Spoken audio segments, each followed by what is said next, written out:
The following is a live production presented by Valley Access Channels. Tonight's broadcast of Stillwater Pony Sports live on VAC TV is supported by Joseph's Restaurant and the Ponies Touchdown Club. 10, 9, 8, 7, 6, 5, 4, 3, 2, 1. There's a shot on that. Scalia for three. Yeah. There's a shot. Score! Spencer Scott! Score! Ponies up two! Pony Pride for life. Welcome to Chisago Lakes Area High School. If you're wondering what we're doing here on Valley Access Channels, we've got state tournament soccer coming your way. It's the Class 2A boys quarterfinal round featuring the number 2 seed Stillwater Ponies and the Lakeville North Panthers. The winner moves on to US Bank Stadium next week. Greetings everyone, I'm Mike Beaton, and joining me is a special guest, Mike Huber, who will be carrying his Stillwater girls soccer team to US Bank Stadium in a few days. Mike, first congratulations on winning your quarterfinal game against Lakeville North. Yeah, thanks. It was a lot of fun. It's been a while since Stillwater girls have been there, so it looks like it's going to be a great experience. I know the girls are looking forward to it. And this matchup is a bit of deja vu because we've got the boys playing against Lakeville North, and I know there wasn't any conspiracy behind that, but what are the odds that both teams have to go through the same school in the quarterfinal? Yeah, I don't know if that's actually ever happened, to be honest with you. I just don't know. I think this is probably the first time that has come up. And it's just by that random draw, it just happened to be. Well, Stillwater was no joke. 16-1-2. They got the 2 seed in Class 2A, a boatload of impressive wins. Their only loss to Washburn, and one reason for their strength is the big three: Logan Huber, Spencer Scott, and Gora Gora. Yeah, those three they're dynamic players. I mean, they've scored a lot of goals this year. I think they probably have scored 80% of the goals that the boys have had this year. So they're going to need those three to step up tonight. And for Lakeville North, they're the unseeded team, the underdog. That being said, Lakeville North, they're a perennial in just about every sport they play. What will they need to do to make an upset bid? You know, they're going to have to play good D. I mean, they're going to have to obviously contain those three scores, and probably just look to try to counterattack and get a quick strike. We're excited to bring you this state tournament soccer quarterfinal. We'll have the kickoff shortly. For more than 40 years, Joseph's Restaurant has had your favorite pies and been a can't-miss stop for breakfast, lunch, and dinner. But have you stopped in lately to see what's new at Joseph's? A new and improved bar area is great for meeting some friends or watching the game. If you're a little toasty inside, come outside on the patio at Joseph's to enjoy your meal in the fresh Minnesota air. Whether past or present, Joseph's is the place to be, right off Highway 36 in Oak Park Heights. What would happen if I had to pick up the phone, call 911 for one of my family members or one of my neighbors? What would I do if no one was on the other end to respond? What if there was no 911? So you can be a part of the solution. Anybody can be a firefighter. Male, female, younger, older. We have school teachers. We have leaders in business. Is me, you, anyone that wants to be. There is no typical firefighter. Part of our commitment to the Minnesota State High School. And we're back at Chisago Lakes Area High School. Mike Beaton here with Mike Huber, the real Mike and Mike, if you want to phrase it that way. Now, Stillwater had to sweat a few proverbial bullets in section play, 2 1-0 wins, and then they had to beat Eastridge in penalties to get here. So it's been a little rockier than some might expect for a team of their caliber, but that being said, there are no easy victories when you get to the playoffs. No, you've seen in other sections. I mean, even Lakeville North, they're a 4 seed coming out of their section. So at this point, I mean, anybody can beat anybody on any given day. And speaking of Lakeville North, they beat Rochester Century 3-0. They beat Farmington 1-0 in extra time. And then Rochester Mayo 1-0. And as we noted for Stillwater, White Bear Lake and Woodbury both 1-0 wins. And then Eastridge 2-1, having to be settled in penalties. And speaking of unusual circumstances, that night you had the unique distinction of having 2 section finals featuring the same 2 teams at 2 schools because of how the seeding works. Yeah, from my end, it was kind of on a personal level, it was a bummer, with me being at one school and Logan playing at the other school. So. Well, hey, your team got the win. We did. We did. You took the wind and used it to your advantage. Of course, I remember it was a chilly, windy day, but Abby Bajan, I remember that deep ball of hers, and Hallie Peterson. How about her postseason performance? And we'll see how we'll see if she continues that in the semifinals. But she stepped it up big time here in the postseason. Yeah, she sure has. I mean, she scored I think 4 goals in the last few games, and. Did she score one? No. Did she score one in the quarterfinal? No, she was shut out in the quarter. I gave her a hard time saying that she had. It was Megan and I believe Abby, or it was Megan and Marissa Bonilla. Marissa Bonilla. Well, how about Bonilla? So. Got the hat trick. Lakeville North wearing the white kits. Stillwater wearing their home blacks. Stillwater being the high seed, getting that distinction. One of 4 quarterfinal sites, and the winner, as we noted, will play at U.S. Bank Stadium, the semifinal for Stillwater. If they advance, would go against the winner of St. Paul Central and St. Cloud Tech. That game being played at Husky Stadium in St. Cloud State. St. Paul Central, the 3 seed. Stillwater, the 2. And Stillwater's section performance, perhaps symbolic of how the team had to develop chemistry. I remember talking to Jake Smothers back in August, and he said the biggest challenge for that team, a lot of new players, a lot of new positions. And so while they had the experience of 2 straight championship appearances and the win in 2016, you still have to learn how to play together. And here comes Lakeville North on an early run. High lob will bounce wide left. A lucky break for the Ponies. That was closer than they wanted it, I'm sure. That was Ethan Sedlacek.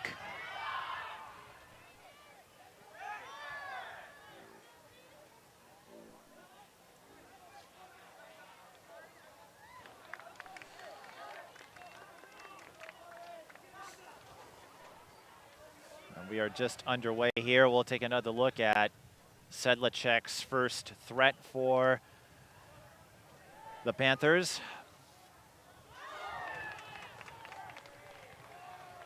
And he got Race Johnson out of position, but the ball just sailed left. No wind tonight, so we won't have the conditions like you did on Tuesday. No, it's been the last, I said, in the way the weather was supposed to be bad tonight. It was supposed to have a lot of rain and be miserable, but this actually turned out to be a pretty nice night.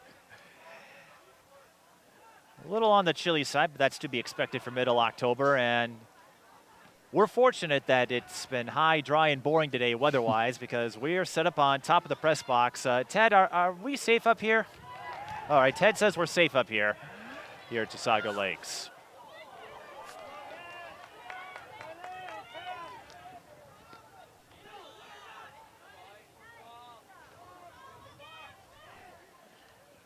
And we'll let you know, even though we're in the opening minutes, should the boys advance, and we'll do the same for the girls. We'll have highlights of the semifinal round, and we'll bring you as much as we can from either the third place or championship.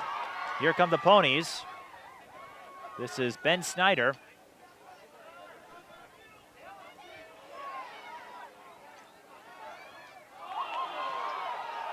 Lakeville North got a little shove in there. We play on. Yeah, that could have easily been a foul. And you see that a lot, boys and girls. There's some contact, some pushing and shoving that takes place. Rarely does it get malicious, but I have to imagine as a coach yourself, and when you're out there, your players are going to try to see what they can get away with, so to speak. They sure do. Yeah, they're those club coaches. They teach them every little move they can make to get them to get away with stuff. Nick Purdy with our first corner of the game. Nick Purdy, as Jake Smothers told me, someone who plays much bigger than he is.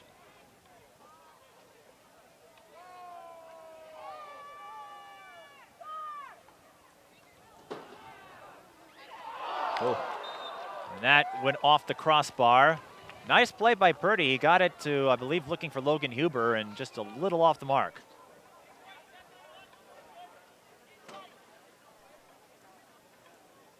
So Evan Seifkin, the Lakeville North keeper, can exhale for the moment.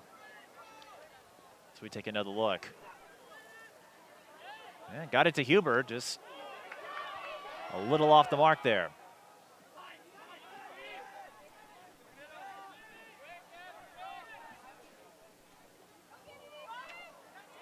A lot of playmakers on this Ponies team, and a nice deflection. I believe that was Huber, as Sedlicek was maneuvering around defenders.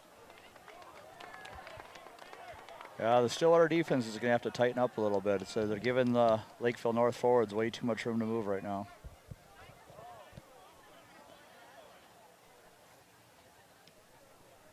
And as you know, this sport a game of adjustments, so in the opening minutes, two teams that haven't played each other all season, you can watch as much tape as you can, but until you get out of there on the field, compared to your quarterfinal where you had a chance to see that Lakeville North team. Oh. And there's a deep ball from the Panthers. Logan Leiden gets the unseeded Lakeville North squad on the board. 14, Logan Leiden. Oh, that was a good strike from about 30-some yards out.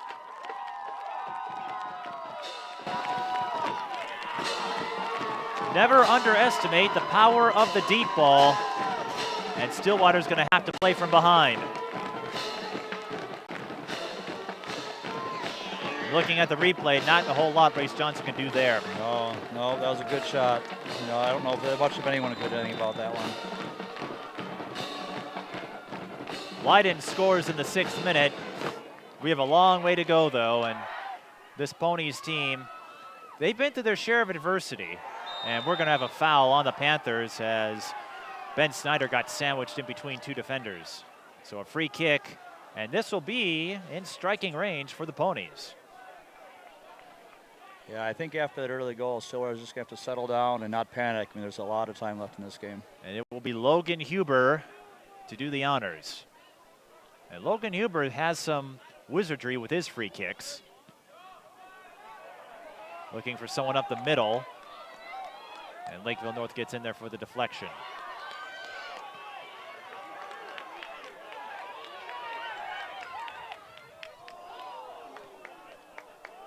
Good play there by the Ponies. That was Jonathan Kramer. Kramer had a key deflection in the semifinal match against Woodbury when the Royals were looking to even up the score there. Ponies in their 3rd straight trip to the state tournament. No strangers to US Bank Stadium. And Lakeville North making their 4th state tournament appearance in school history.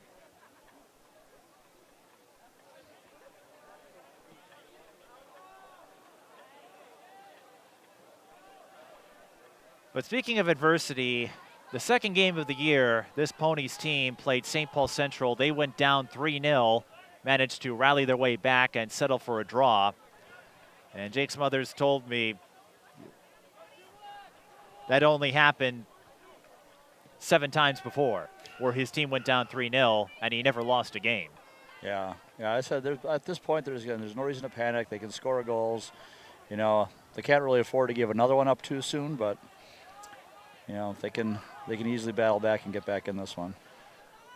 But it speaks to their ingenuity, and we'll see how it develops as this match progresses. But Jake Smothers noted one strength of this team: they're not afraid to tear up the playbook if things aren't working as planned. Yeah, they'll change up formations, they'll change up personnel. I mean, they'll do all sorts of things until they find something that works. Number 12, Charles Larson. And if that doesn't convince you of their smarts, we've mentioned this on prior broadcasts, but 6 kids on the Stillwater roster had an ACT score of 31 or higher. Yeah, a smart group of kids. And for the curious, the maximum score you can get is 36. But if you get into the 30s, you're doing pretty well.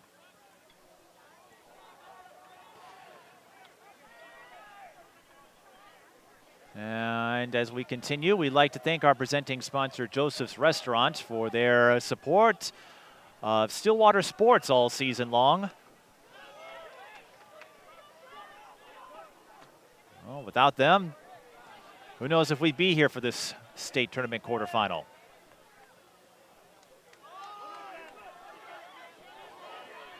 Way in the middle of the field right now, we've got Henrik Tukowski and Ben Snyder, they were going at it for a little while.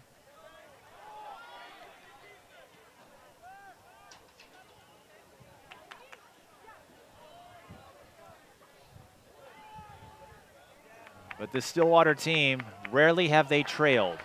We mentioned the 3-0 deficit against St. Paul Central.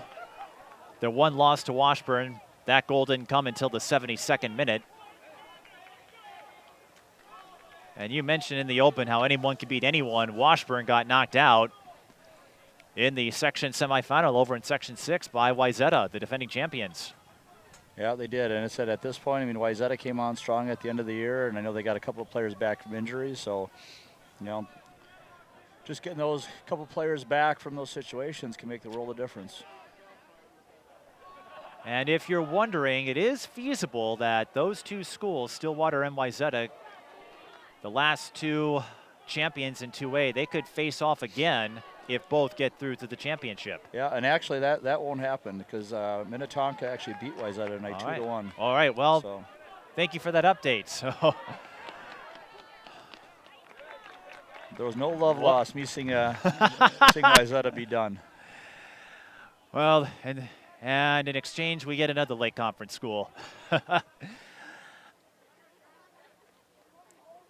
I know Ted and I, we were hoping maybe a rubber match would be fun too, but you got to get through these games, and the most important one is the one you're playing right now.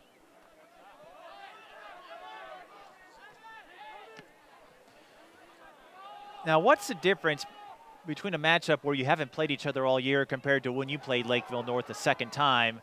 Because I remember I was there for the first meeting. Lakeville North laid back, waited for a counter, and the result was 0-0. Neither team got many scoring chances. The quarterfinal, let's just say your ponies were on the attack with much more assertiveness.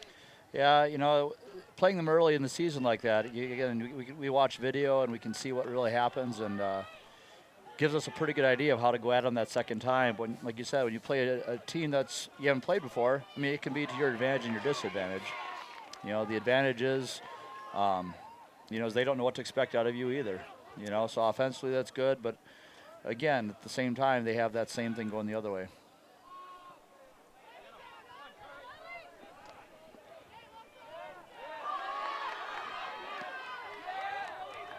Lakeville North getting the takeaway.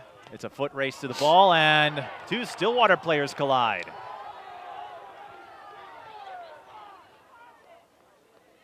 Yeah, it looks like the Stillwater player got pushed in by the Lakeville North player. Kramer and Race Johnson make contact.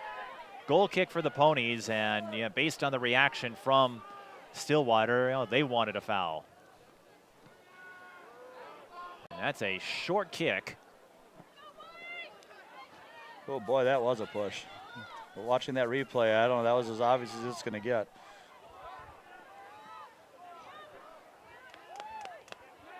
Yeah, and a foul on that end of the field maybe doesn't make much of a difference, but you know, if you're the ponies, you want to make sure that your opponent's not getting away with something. Yeah, yeah, and he got away with one there, so. We'll keep an eye on that as the match moves along. The winner goes on. The loser, their tournament run will end. There is no consolation bracket until you reach the semifinals. The League is sponsored one of the most comprehensive programs of interscholastic activities in the United States. Activities that involve 525 schools, 300,000 students, 23,000 coaches, and 9,000 contests. 13 minutes have gone. The Minnesota State High School League helping students. And the Panthers lead 1-0 on the goal from Logan Leiden.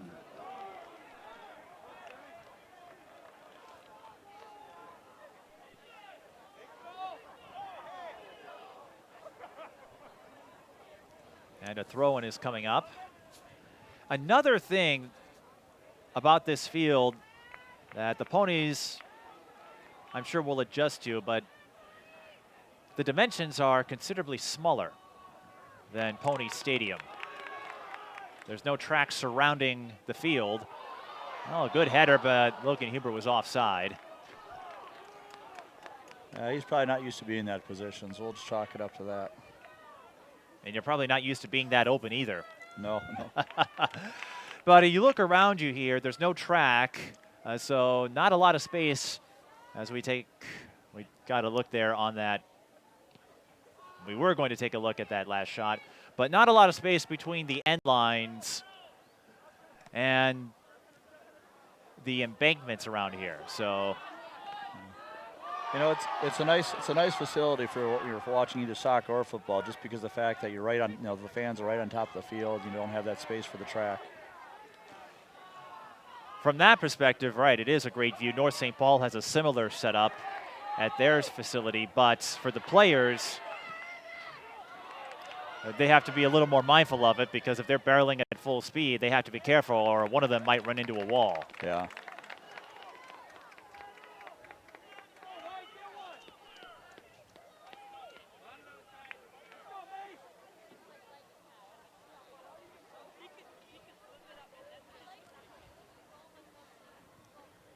Looks like Lakeville North might have a long throw here. And that will come from Mason Lee, number 7. Well, it's hard to see him. That's one disadvantage, is you can't, on those near side throw-ins, sometimes the players who are throwing it in disappear into that fence. And depending on where you are, the wind-up motion too can come into play, because you'll see Spencer Scott comes to mind. I don't know where he finds that cannon. He told me he was a quarterback in football for a time, but out at Pony Stadium, you have a little more space. Sometimes they'll go all the way to the track to get their wind-up motion going. Here, it's almost like being a punter in football and you're pinned in the end zone. Yeah, you're only going to get a couple steps on all these touch lines, unless you're further down way in the corner. Foul on the Ponies. And initiating the free kick will be Logan Senni, number 25.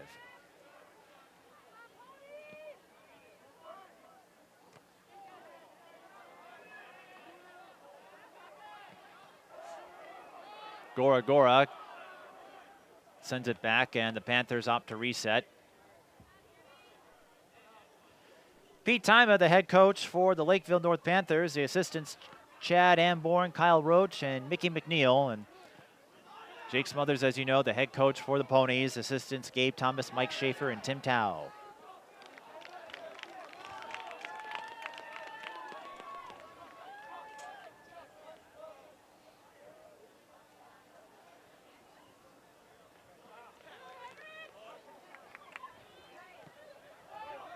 And although I don't believe either team was taking notice of the first quarterfinal, with Duluth East knocking off Centennial 4-2. That was a high-scoring game.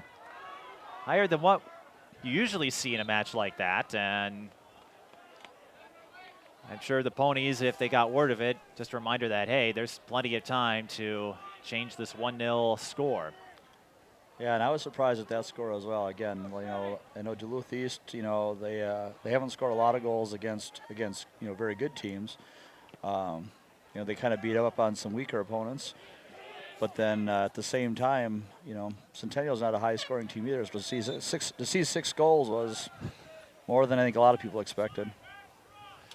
Checking into the game for Stillwater, number 9, Carson Arco.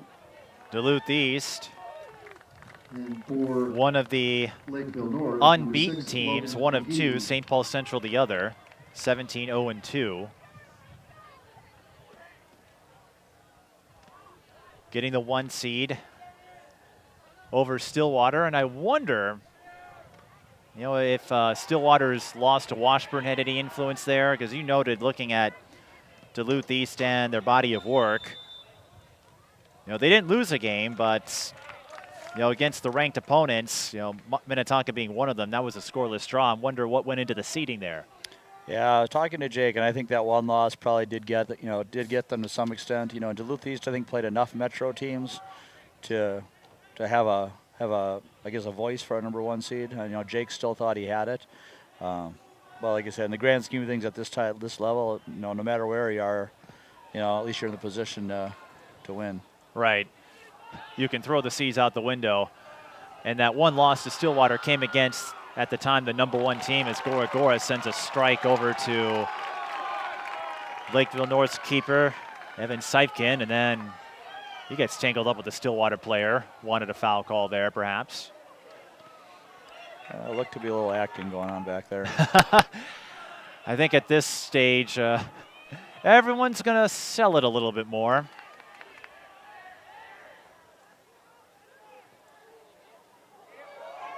Here come the Panthers, and sliding in to concede the corner was Hunter Storman, but that gives Stillwater's defense a chance to sit up. Not an uncommon thing in this sport. Messiah Kurtz and number 13, Logan Leiden for the Panthers. Leiden and Messiah Kurtz will sub back in, and putting this free kick in motion will be Adam El Halawani, one of the captains. Sends it out, and it was batted away by Spencer Scott. Spencer Scott's stat line throughout the season, now this impressed me. His goals and assists were about even all year. Yeah, he gets a lot of those assists on those long throws, and actually, most of them I'd say are probably on those set plays versus in the flow of play.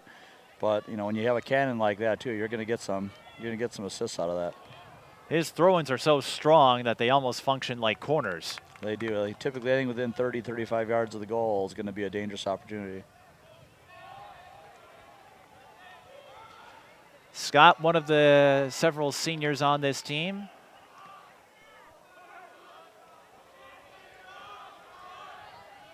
And in spite of all the attention he gets, it's not uncommon for him to get a lot of coverage. He still finds ways to score. The central focus of what Stillwater does, in the words of Jake Smothers.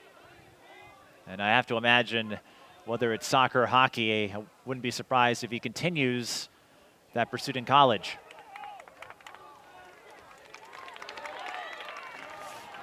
Don't know if he made any commitments yet. Yeah, I know he's been looking around a little bit. I know he had a visit down at Loyola. I'm not really quite sure if he's had any other visits. And here's an example of that windup. He has to come down on the hill and then throw it. And the ball's going to go right back to him after a Lakeville North player deflected it. They'll try the cross on the backside to Gora. And I believe getting in there for the deflection was Logan Senni, 25. There was a glimpse of Spencer Scott's capabilities on offense, and Stillwater will hang on to it on the throw-in. Nick Purdy will do the honors this time. Was looking for Scott, throwing a little short. Here's Huber looking for the centering pass. They are really looking to set up Gora in the middle. And the Panthers get a clearance and a potential counter chance here, but Purdy will swoop in to send it the other way, and offside is called.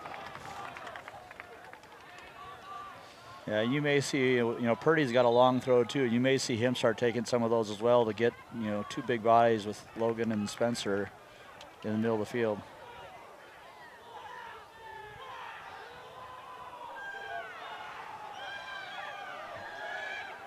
Not quite sure what that was. Oh, free kick for the Ponies.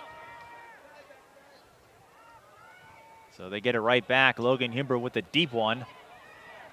Tried to get the header. And that will be a goal kick for the Panthers after Carson Arcos sends it out of play. Yes. Looked like Huber was heading up or trying to set up Chester Hearn, and we've seen that connection before. Yeah, and Stillwater, they're putting a little more pressure on lately. So the last 5-10 minutes, they've been getting a few opportunities. So things seem to be heading in the right direction.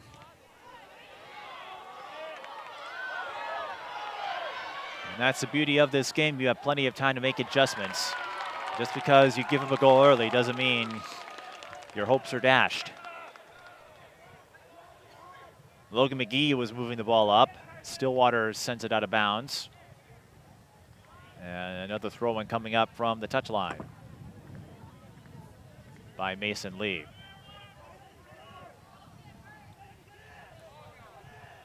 Last day of quarterfinal play in state tournament soccer.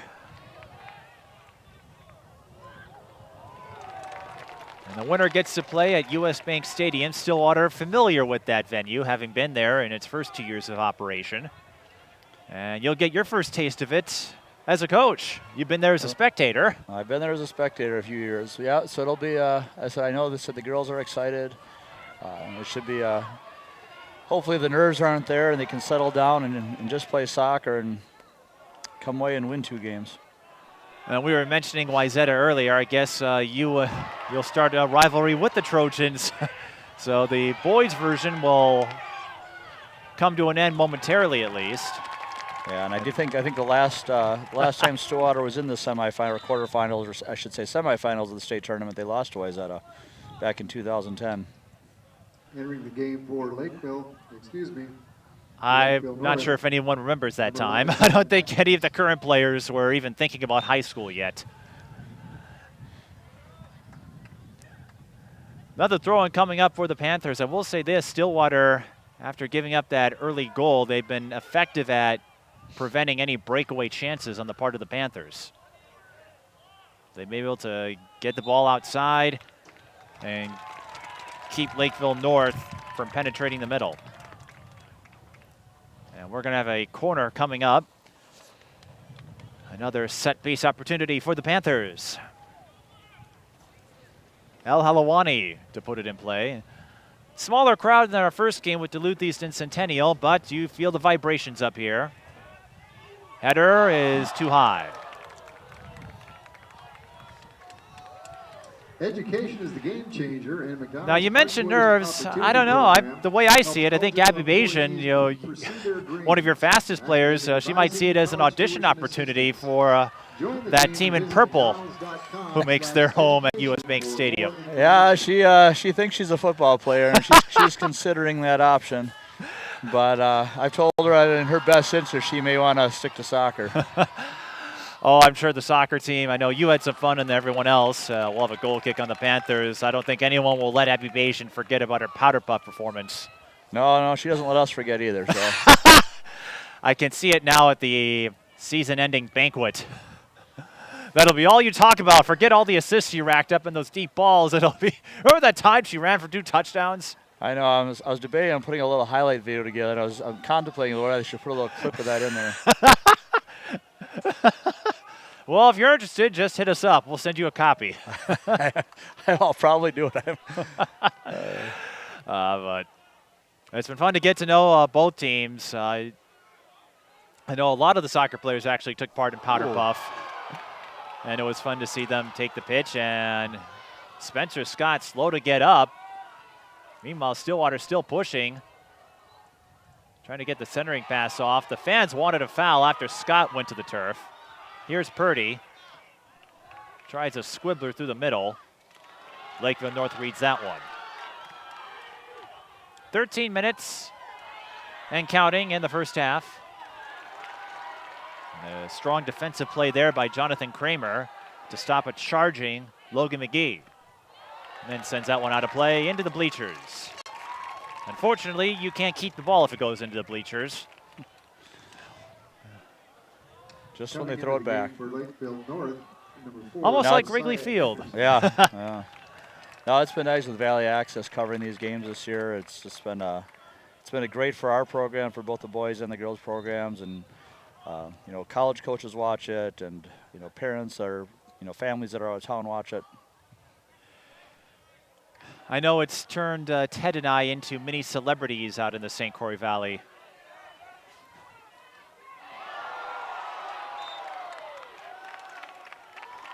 And we'll get a foul on Lakeville North this time, and the Ponies fans cheering, feeling that perhaps they were due for a call. Now, has Logan Huber just settled on a college yet? No, he's still looking. We actually took a visit last week down to Loyola as well. He's been down there 3 or 4 times, and I know he's been looking into Drake and into Omaha as well. So he's got to figure it out. It's his deal, so he's got to figure it out. But we're still in that process.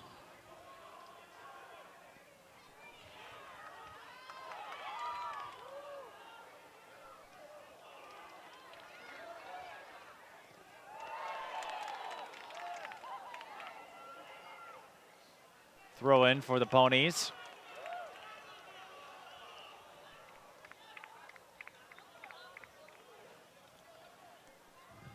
Lakeville is a physical team. I mean, they're gonna, Stillwater's gonna have to deal with it, and take the fouls as they get them, and try to pick up their physical game back.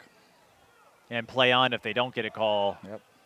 They felt they were owed, perhaps. And like you said, it's all about adjustments, and I wouldn't be surprised if that is something we see in the second half, if Stillwater ups their physical play, because if the officials are going to let some contact go like that uncalled, I'm not saying it's unwarranted or that it's poor judgment, but you have to adjust to how a game is being interpreted. Yeah, if they're going to let things go, then Stillwater's going to have to do the same thing and just step that piece of their game up a little bit.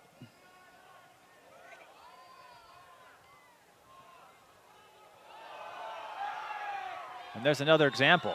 We're going to have a stoppage for an injury. I don't think that was a foul. It looked like he basically stepped on the ball and rolled right over the top of it. Yeah, I didn't see anything that warranted a foul there, and the official didn't signal anything. He only stopped the clock because Mason Lee, one of the captains, was slow to get up. We'll take another look at this. The Institute for Athletic Medicine also offers And it very well could have been, because I didn't see any tackles, and you're right. Round ball, square surface, you get caught up in a situation like that, and you could find yourself landing awkwardly. And both teams are now heading back to their benches, and there's a Stillwater player who's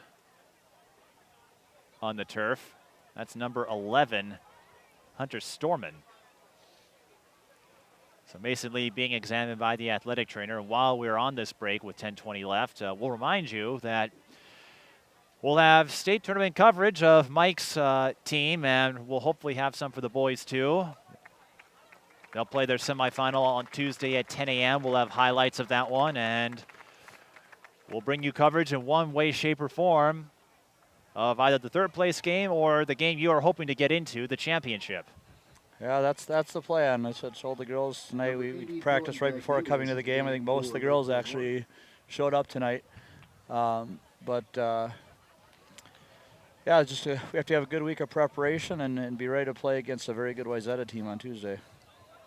And you can follow along through the social media feeds of Valley Access Channels. On Twitter, where can be found at VAC TV Sports, on YouTube at Valley Access Channels, and on Facebook at Valley Access Channels. And you can also follow along for updates. We'll have another Ponies All Access show sometime next month, wrapping up the fall season. And it's been a busy fall season for Ted and I, with both soccer teams reaching the state tournaments. I think the Lakeville fans were thinking that was going to be a foul on Stillwater. But I think it was a dead ball, so it's an indirect kick for Stillwater.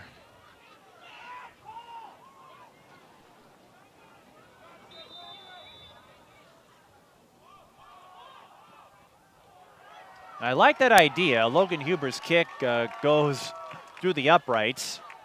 Would have been 3 points in the other sport, but Purdy touched it, and you said it was indirect. So Purdy could touch the ball like that and then allow Huber to set up a deep ball. Yeah, and in high school, as compared to club or compared to international rules, what they'll do is they'll just, everything is an indirect free kick. There are no drop balls in high school.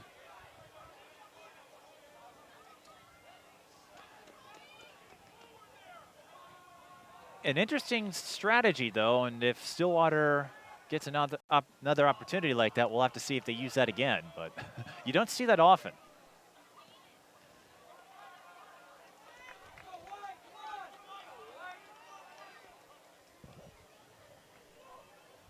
And you mentioned the girls in attendance to cheer on the boys. Another familiar figure, Bob Bielenberg, is here keeping track of stats for Stillwater. Yeah, I saw him downstairs before I walked up here tonight, and he's raring to go. I know he makes the trek out to all of our away games, or I should say, especially in the playoffs. He ends up coming to all the away boys and girls games. With the exception of the section final last week. But that's he had the boys announcing. Yeah. Right. Purdy with the centering pass. And Gora sends that out of bounds. But I saw Bob as I was making my way to the concessions. He recognized me and he goes, "What are you doing here?" As we happen to run into each other quite a bit with me on the soccer and volleyball trail.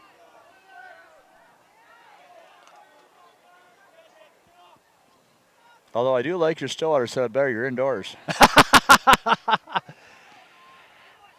That's what's nice about Pony Stadium, the press box a little larger. That will be a foul on Gora. Getting the push off on Adam Halawani, I should say. Just over 8 minutes left in the first half. Yeah, Chisago Lakes, the youngest child, if you will, of the 4 quarterfinal sites, because the other facilities, St. Cloud State, which hosted the state tournament for a couple of years, Prior Lake, Farmington, all have pretty spacious press boxes. Here, it's a little smaller, but we find a way to make it work. Well, Farmington the other night down at the section or the state quarterfinals for the girls, that was sure a beautiful facility. I was there last year for a state tournament game, and their staff is among the most hospitable. They have a buffet of sorts in their press box. So if you ever are lucky enough to call a game at Farmington during the state tournament, although with Alliance Field or Allianz opening up, who knows how that will impact state tournament sites next year. Yeah, it'll be interesting to see if the State High School League has some partnership there, if they try to play a few games there. I wouldn't be surprised. Number 2, Ethan Sedlacek in the game for the Panthers. Akin to the Vikings partnering up with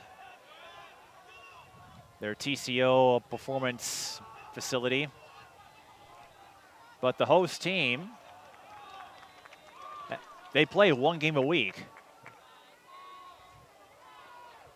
Maybe 2, depending on a midweek matchup, but there'll be a few openings at Allianz Field when they let everyone in next year, and I wouldn't be surprised if a partnership is formed. It would seem like a great site for quarterfinals. Yeah, it would even be a great site for the semis and the finals, too. The problem is in the weather in November can be a little questionable. And I believe U.S. Bank Stadium set up an agreement or partnership giving the high school league rent-free dates for state soccer.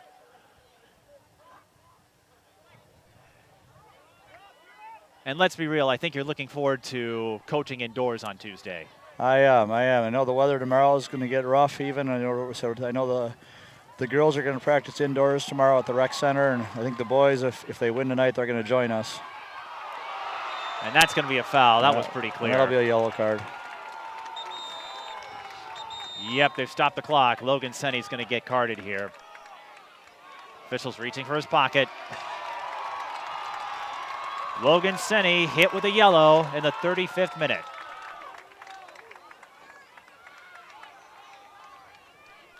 And here's another look. You know, the official letting some contact go unnoticed, but that was pretty clear.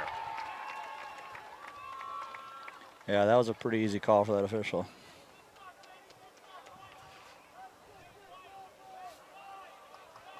So he'll have to go up for the moment. In his place, Josiah Anderson. Logan Senny with the yellow. Josiah Anderson in the game for Lakeville. As you know, 2 yellows equal a red.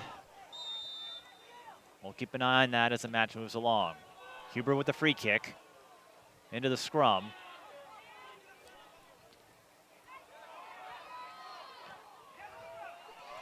Play and a diving stop by Evan Seifkin. That was a nice play by that keeper. That could have been a lot more dangerous than it was. And that's why the keepers are there. You don't appreciate this perhaps until you cover the sport as much as I have this fall, but the work of the keepers,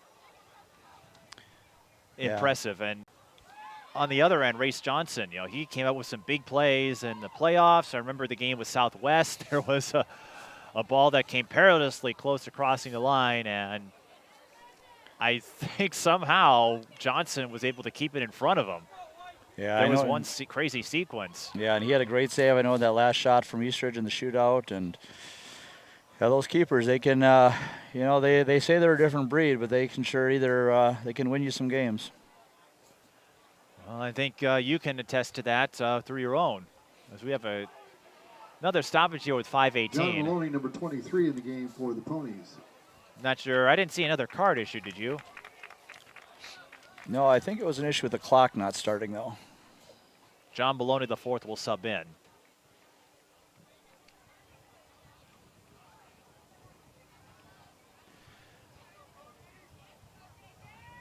You can attest to that with your keeper, Evie Cohn. And she made a lot of big stops this year. And when I did my research between last year and this season, her save percentage jumped by 9%, 83 to 92. It did. I know our new goalie coach this year, Mr. Ricky Michael, I know he's going to take all credit for that, but she's put a lot of work into it as well. On that note, have you ever met somebody who considers firing himself to be the best career decision in his life? I've never known of it. That was the first time I've heard that, actually. Because I don't know if you've ever considered firing yourself as Seifkin gets another stop there. At any time in your career, did you think maybe firing yourself would be a good strategy? No, I never thought that would be a good idea. No, Rick and I kid each other. I'm like, who's the boss of who? I said, what if you're not very good? I said, I can fire you, but you could probably fire me at the same time. So I don't know who'd be left. You'd have to take it up with the principal. Yeah. Or the superintendent.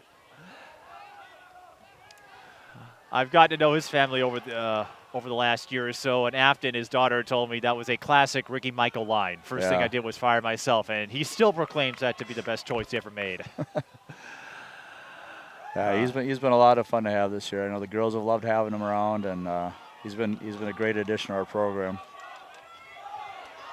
Well, and he offered a lot of instruction to both teams. And as you noted, that doesn't happen often in this sport, where the keepers especially get that individual instruction. Yeah, they've really liked it. And like I told Ricky, as we kid about this too, we have a lot of fun with it. But I told him, I said, well, so even if you're really bad, I said, it can't be any worse than it was last year, which was nothing. That's true.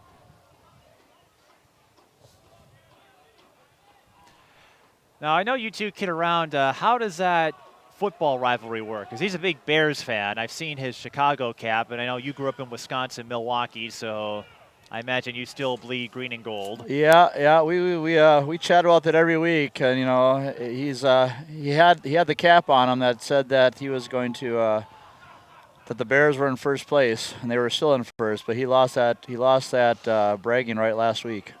He did, and I'm okay with that. I am too. Lakeville North making a play, but offside is the call. Ethan Sedlacek was looking, but his line judge said he was not onside. Another break for the Ponies. Well, you're okay with that, and so am I, but for different reasons. I know Ted and I, we haven't had too much animosity yet. Haven't had much opportunity to kid each other, but I'm sure we'll get our jabs in there at some point.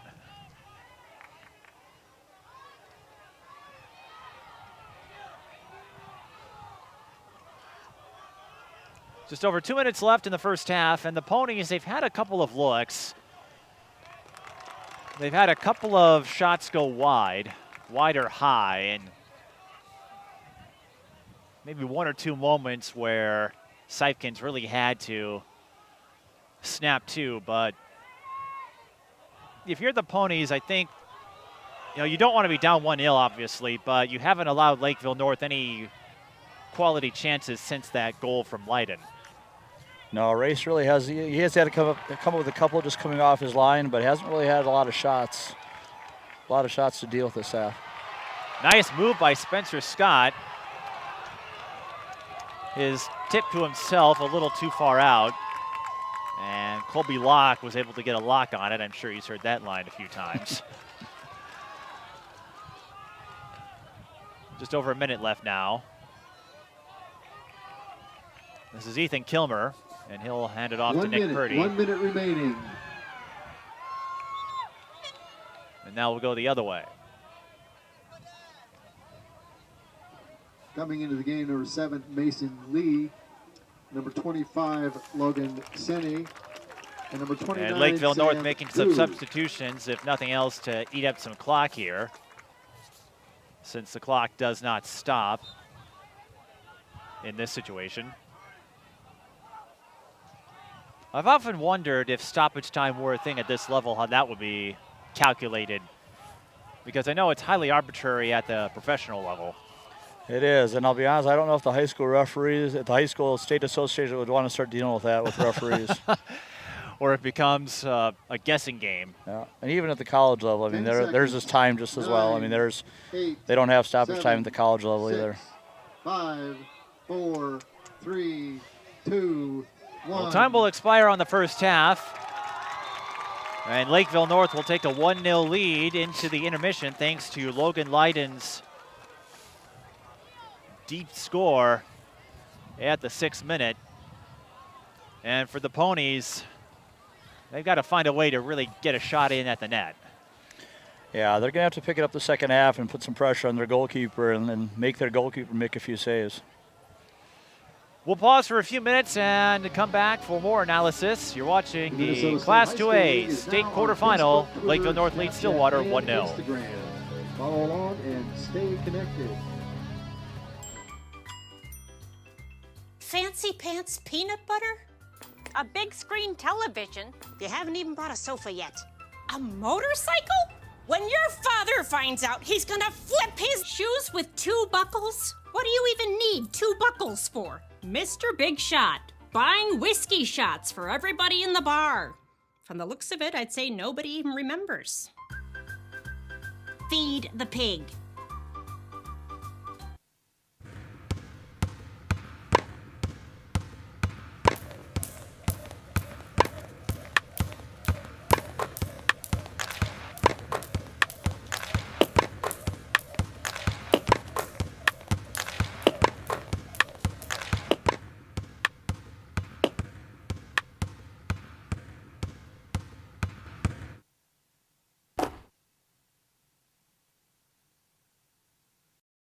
What would happen if I had to pick up the phone, call 911 for one of my family members or one of my neighbors? What would I do if no one was on the other end to respond? What if there was no 911? So you can be a part of the solution. Anybody can be a firefighter. Male, female, younger, older. We have school teachers. We have leaders in business. Is me, you, anyone that wants to be. There is no typical firefighter. Maybe you can make retirement happen. After all, you made her college years happen. Opening that education savings account when she was little. Spearheading a campus tour. And another, and another, and another, and another. Bam! Deciphering financial aid. She was like, what? But now she's like, you aced planning for college. Now get the tips you need to get on track at aceyourretirement.org. Maybe you can make retirement happen. After all, you made home ownership happen. Homeschooling yourself on loans, beefing up your credit score. So I'm pre-approved. You were like, yes! Sorry. Color-coding listings, ticking boxes, and flushing every toilet in a 20-mile radius. Home sweet home. You aced house hunting. Now get the tips you need to get on track at aceyourretirement.org.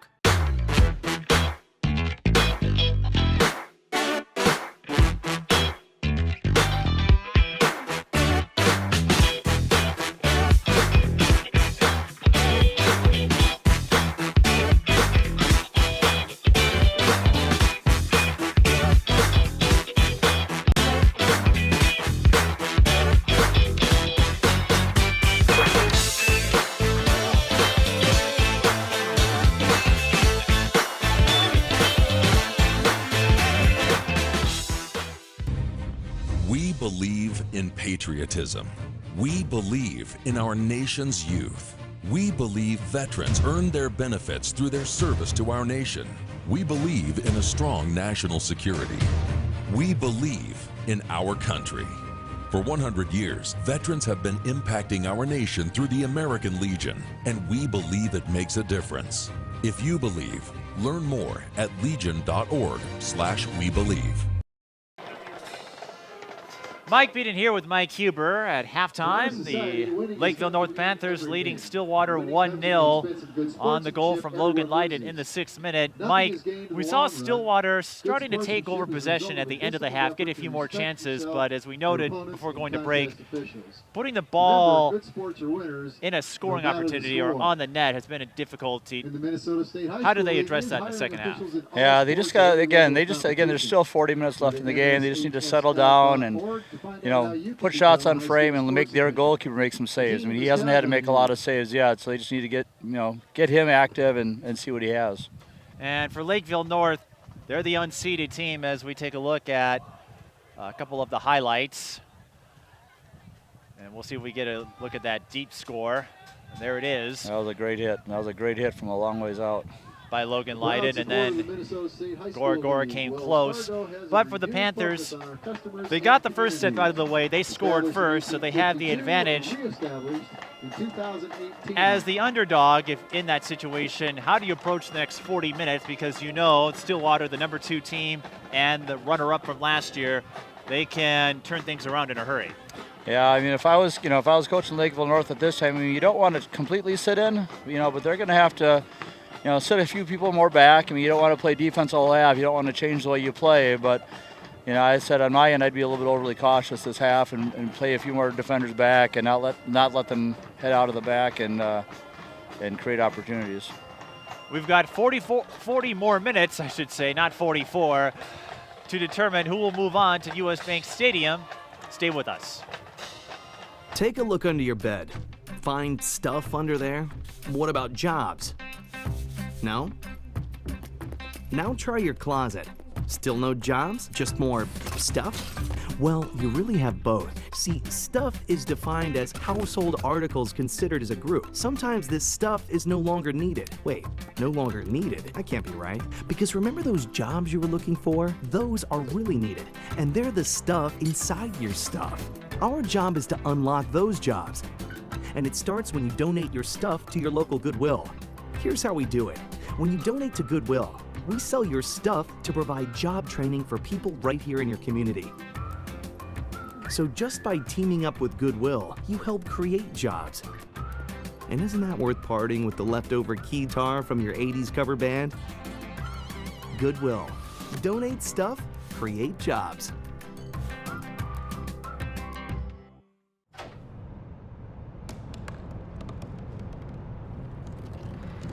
They said I couldn't dream. Called me a piece of trash and swore that's all I'd ever be.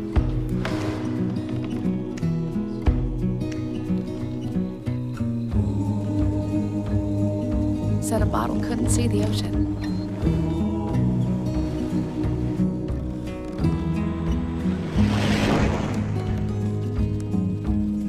Give up. Go back to the dumpster. But I didn't listen. I made my way.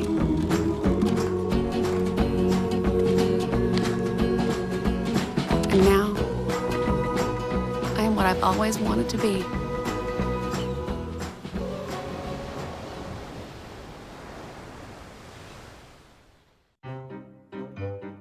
You think getting dumped by text is harsh?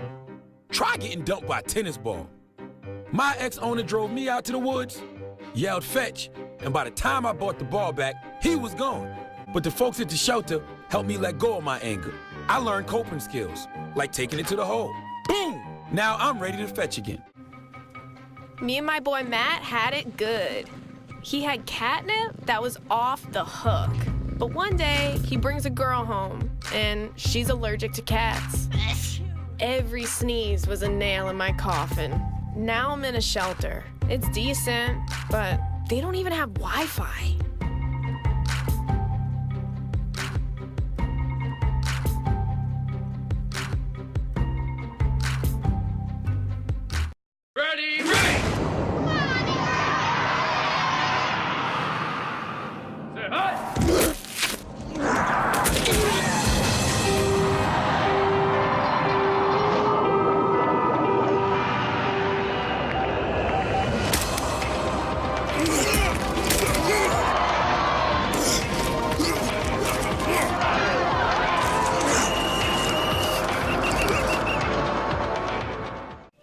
observe a domesticated human family in their natural habitat, known to their species as the backyard. Hey, you think I should light it now? I think it's good. Yeah.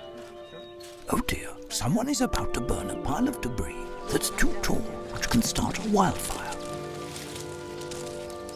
Wait, could it be? Blimey, it is. It's Smokey. It's Smokey Bear. What a legend. Hey, it's Smokey. Sorry, it was too high.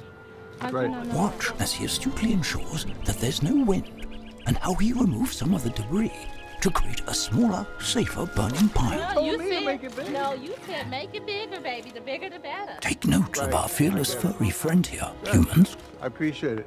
Fist bump. He watching you. Smokey's done it again. Hi, Smokey. Only you can prevent wildfires. And we're back at Chisago Lakes Area High School. The number 2 seed, Stillwater Ponies, trailing the unseeded Lakeville North Panthers 1-0. And Mike, we were just talking about this. You know, the high school league, they've gone 1 through 5 for the last few years, and 6 through 8 random draw. It used to be 1 through 4, and then they added the 5 seed. You know, not many folks weigh in on it like they used to, but, you know, what do you make of that where, you know, if you're an unseeded team, as 1 or 2, you might not necessarily get the 7 per se? Yeah, you know, but at this level, if you get to this at this point, I mean, again, you know, anyone's going to play anybody, and even in the World Cup, you know, it's predetermined that Group A is going to play Group B in the semifinal, and Group C will play Group D. So I mean, you could have some of the best teams in the world in the, you know, playing each other in the quarterfinals or in the round of 16. That's an interesting perspective, and that is a good point. You know, when you get to those international tournaments, and I know in football that's the case as well, where the section champions, it's predetermined who they'll play, so you don't always get, you know, the top seeds per se advancing to the championship. Yeah, and I know back when I coached at Cretin-Derham Hall, in fact, we were a team that was just 500 coming into the state tournament, and again, it was a predetermined seed, and we were fortunate enough to draw Section 1, which was a Rochester school at the time. So we had our state quarterfinal game was easier than all of our section games. I've always thought, and maybe this is just me being the sports broadcaster, but if you kept the 1 through 8 matchups, you know, if you're the 8th seed, I could see a lot of coaches using that as, hey, this is what they think of us. Let's go out there and show them what we're made of. Yeah, but even right now, I think with the current setup, I mean, 6, 7, 8 have a little bit of chip on their shoulder too, just to prove that they belong there. And we should point out that under the current format, it generally works out with the seeded teams. Most of them tend to advance. You do get upsets because that's just the nature of single elimination brackets in soccer and basketball, you name it. But it seems to have worked out pretty well. Yeah, they do. But even like on the girls' side last year, I know Egan, I think, came in as a number 5 seed, and they ended up winning the tournament. So again, any of those teams that are in there can do it. And of all the sports, I'd say this can be the most unpredictable because of the circumstances. So you're right. You know, we have seen 5 seeds win across the sports spectrum, and you know, look what it did for Egan. They came in as the 1. Ponies got the 2 seed. Well, and even in this case with Lakeville North, they're coming in as a 4 seed out of their section. And Wayzata, even though they lost in the quarterfinals, they were knocked out of the top 10. Yeah, and they were a 5 seed. And they had to beat Washburn and St. Louis Park. Washburn was the number 1 team for a while.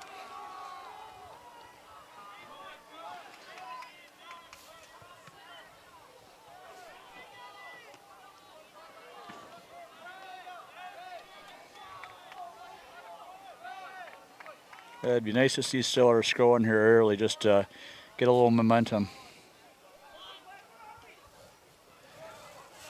And with Lakeville North being the 4 seed in their section, you know, that means they have to go through a tough bracket to get there, because in the semifinals you had to knock out the 1 seed, which they did in Farmington. And that doesn't necessarily make the section final any easier, but you know, you draw the 4 seed, and Lakeville North had a pretty solid resume, but you know, unseeded or not, I think they look at this journey as the next chapter of this underdog bid. Yeah. Seeds be darned.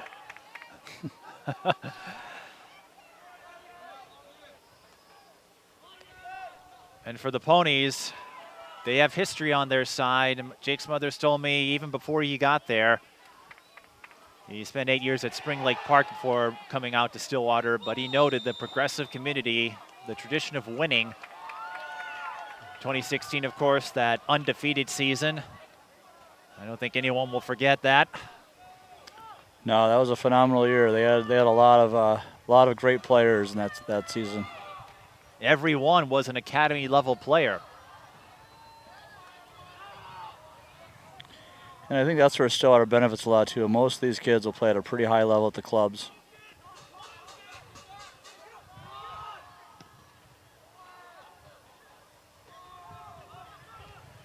And the last couple of years, another push on the Panthers.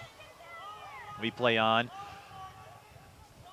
There was no weight of a winning streak like 2016. No, they've had to go through their bumps. But they got back to the championship. You know, Jake Smothers told me maybe it could have gone differently. But they regrouped, and we're going to have to stop play here because number 2 on the Panthers, Ethan Sedlacek. Not sure what happened there, but he's holding his right leg. Yeah, I think he just landed kind of funny when he went over for the header to challenge it.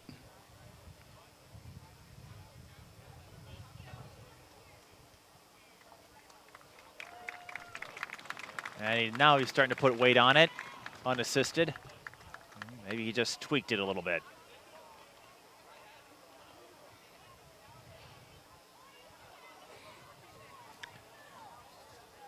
Yeah, he's going to have to come off. Making sure he's all right. Now, you were telling me how crazy things would get. Well, yeah, surprised they left. Stay in. Yeah, surprised they were able to leave him on the field. Usually they stop the clock. You have to come off. Well, it's a state tournament. You don't want to go off that field, right? No, I'm sure he didn't want to come off. He was in no hurry to get off the field. I don't think anyone wants to get off the field in a situation like this. But you were mentioning before, as a throw-in's coming in, when we were discussing stoppage time, I remember you telling me back when you played, there were unlimited overtimes in college? There were. That back in, gosh, that must have been, I don't want to age myself, but back in about the mid-'80s and late 80s, yeah, I remember, I think it was UCLA and, I don't know, UCLA and somebody, Stanford or somebody played, and the game went, I think the game was 5.5 hours long.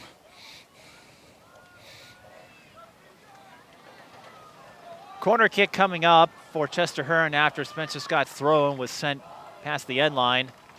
Set piece for the Ponies. And that goes behind the net. Stillwater wanted a deflection. They won't get it. How exhausted were you after that match? Well, I never played. I was not part of that. No, I was just a fan watching that one. I guess, how did you sit through 5.5 hours? I didn't sit through it either. I read a lot about it afterwards and how dead the guys were playing.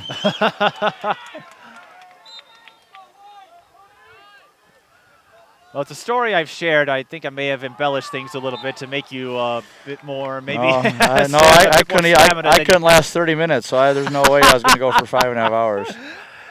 But, yeah, I know there's some folks that hate the notion of the shootouts or the PKs or that ending to a game, but it sure beats a 5.5 hour marathon. Yeah. Well, you know, if they do it at the highest level of the World Cup, and obviously they use penalty kicks as the tiebreaker at the end, I mean, you know, kind of sets a standard for everyone else to use. I mean, I'm sure Ted here could manage a 5.5 hour soccer game.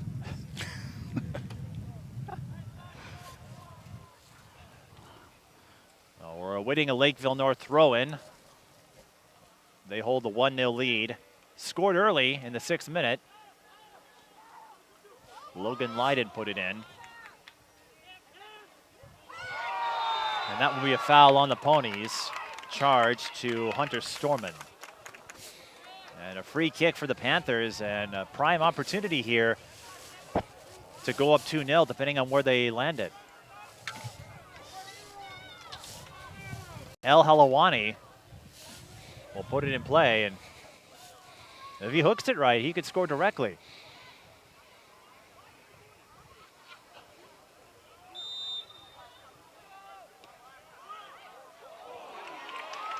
Sliced it to the left, and missed opportunity there for the Panthers. Evan Atkins whiffed it when he tried to send in the rebound.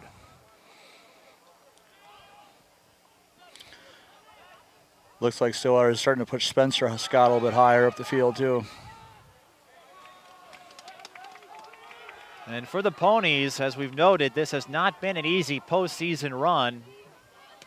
You know, in the quarterfinals, I think a lot of folks expected them to run over White Bear Lake, and that was a 1-0 game.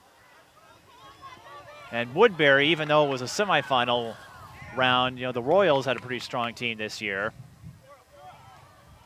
And then Eastridge, one of their rivals, they had to win that one in penalties. So there have been a lot of close calls for the Ponies. Yeah, goals have been tough to come by in the postseason for the Ponies. And a bit strange because I know early on goals were coming in bunches. They had that 6-0 win over Eastview. And through the first 8 games, 7 games I should say, they'd scored 3 or more. And 8 of the first 9. Well, and I think as the season goes on, I think the team starts scouting, and you know they see video and they watch, and they learn how to play against a team that scores a lot. Yeah, take a look at this: 6-0, 3-3, and then 3-0, 3-0, 3-0, 6-2. 4-0 win over Roseville. We had that one for you. 5-1 over Forest Lake. Corner kick coming up for the Panthers. Al Halawani on this set piece. Sends it behind to Jeremy Santiago. But like you said, you know, the longer you play, the more opponents have a chance to scout you, whether it's through video or attending games. And sometimes when you face a squad a second or third time, I often consider that second meeting to be highly indicative of a team's caliber, coaching, strategy, to see how they adjust from one game to the next.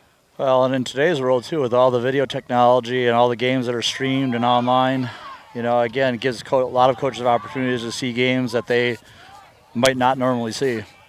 You know, I know for the girls, for example, I mean, I've watched 2 different games that Wayzata's played, and we're scouting them already for our game next week.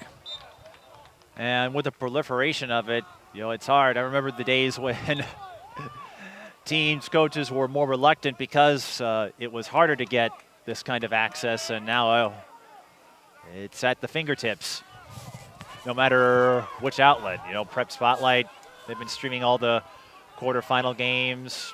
You know, we've done a lot of games here on highlights, tape delay, and our live coverage.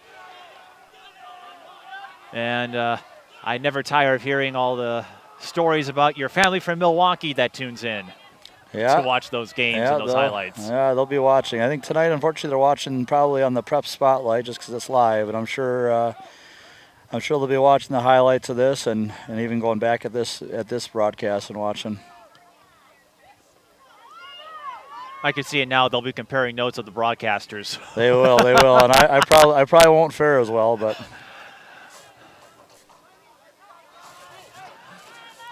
But it's a great tool, and that's why you see a lot of folks embrace it now, not just for opposing teams, but for family members, college scouts. They all want to take a look at these kids, and it's pretty easy to do it. And Lakeville North wanted a handball call on Max Stouffer. We play on, and Race Johnson will let that one go by. Jonathan Kramer got the deflection there. Lakeville North looking to go up 2-0 here. And there's Spencer Scott, who you noted, playing more upfield now. Spencer Scott, Logan Huber traded places for the team leading goals. Nice move by 29, and then he takes a hard hit. That's Sam Vu. And a great move to get under the legs of a Stillwater player, and now Vu's slow to get up. That stops the clock with 27-17.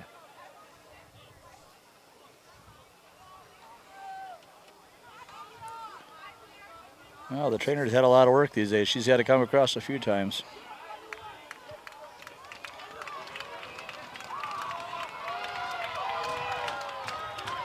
Now again, usually with the stoppage of play, when the referee stops the play and calls the trainer out, usually they have to come off. But it doesn't appear so. And I think the official is reaching out to Vu and telling him just that. Yep. Well, he missed it the first time. Referee signaling to him that play had to stop, so he has to go to the bench for now. And this will be another indirect free kick for the Ponies. Number 19, Austin King, in the game for the Panthers. Austin King will go in. Number 17, Matthew Folden, in for the Ponies.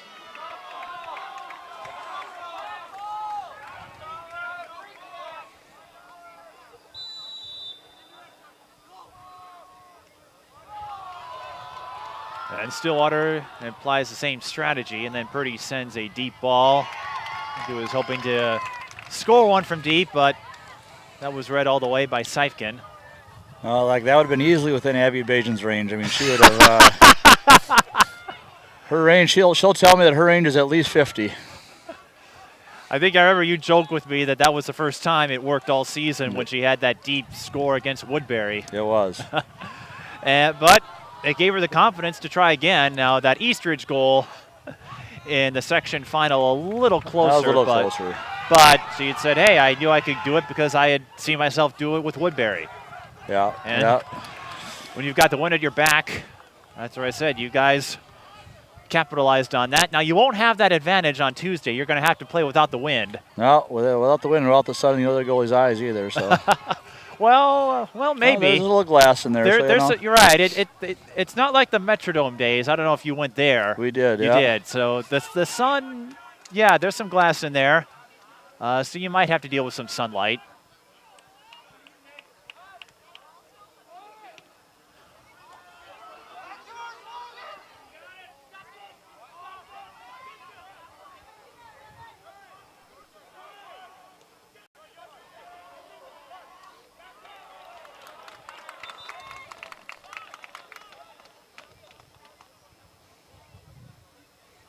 You know, Jake's instructing his backs to start pushing up a little bit more.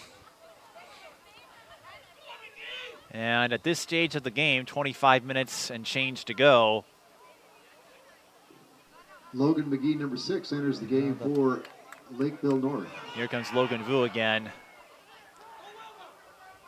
But, yeah, Stillwater's getting to that point where they'll have to be a little more gutsy on offense. I know you don't want to give them another go to Lakeville North, but they haven't put together too many chances yet at the net.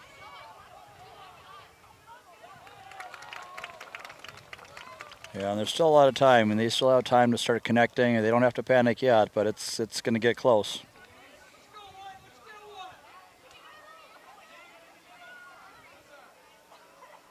This team did come back from 3-0 to salvage a draw with St. Paul Central.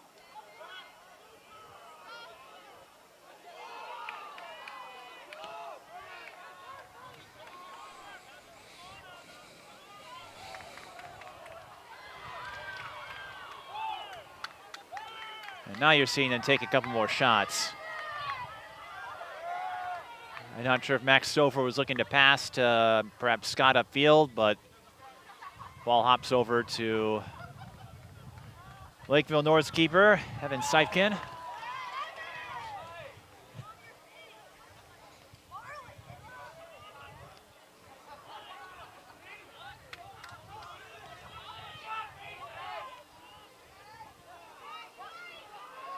Winner of this game will play at 2 p.m. on Halloween at US Bank Stadium.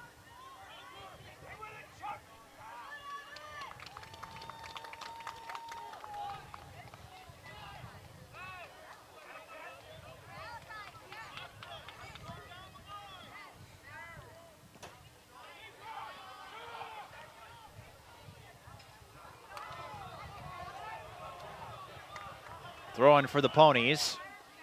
And this is Matthew Folden. A challenge there by Mason Lee.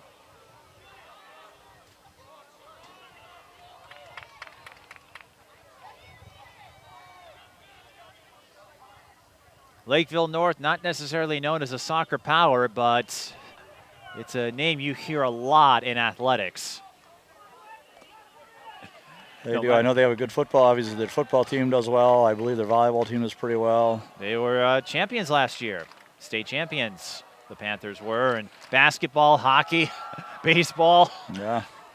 I don't know what it is in Lakeville, but they love their sports. Well, they got a good chance here. Here it comes. Oh, and there it is. And we're even at 1 apiece, thanks to Max Stouffer. Goal by number 15, Max Stoffer. And with 22:41 left, that could be the goal that awakens the Stillwater team. That was a great effort by Max to bury that. Good setup by Huber on the free kick. And I don't know if it went off a Lakeville North player or if Gora touched it, but Stouffer was there and he took advantage. The Panthers. Yeah, Max has had some big goals in the playoffs. I know he had a one against Apple Valley here last year, and he scored some big goals in the playoffs. And even though in the Open we talked about that big three, and for good reason, Spencer Scott and Logan Huber especially have been the crux of the offense. You know, we've seen some other guys step up. Stouffer, I remember Chester Hearn had that amazing header against Forest Lake. The backwards header, I don't know how you put that in, but yeah, they've had some good good scoring opportunities from a lot of different places this year too. But in this sport, and every sport, you know, you talk about the importance of role players, but you know, this is one of those sports where those role players can make a big impact. Yeah, they sure can. I mean, as I said, you just get one goal like that from a player, a role player, and that goal could put you on to the next game or win you a state championship. Well, Allie Peterson comes to mind. I know you told me about the number of air balls she won. She only scored twice in the regular season, and then in the section playoffs, she was responsible for most of it. Marissa Bonilla getting a goal in Tuesday's quarterfinal win. Yeah. Yeah, that is said. You know, certain kids will just step up at the right times, and you know, maybe you have a back starts scoring some goals, and the next thing you know, your forwards are going to start scoring. So if you can get that balance scoring from all sorts of different places, it's going to help you.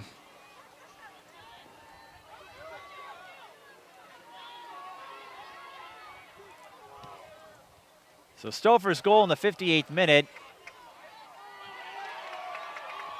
gives us a 1-1 tally.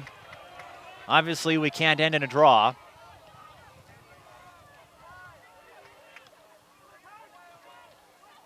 And we'll talk more about what would happen if we end in regulation that way. But in tournament play, there are no ties.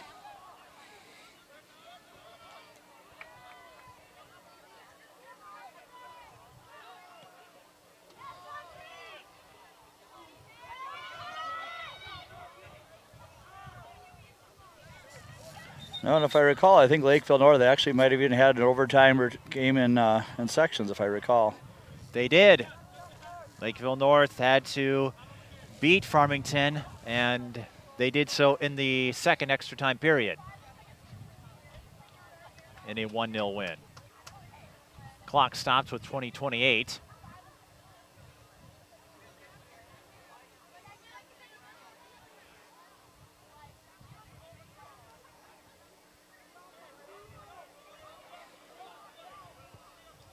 Another timing issue, perhaps?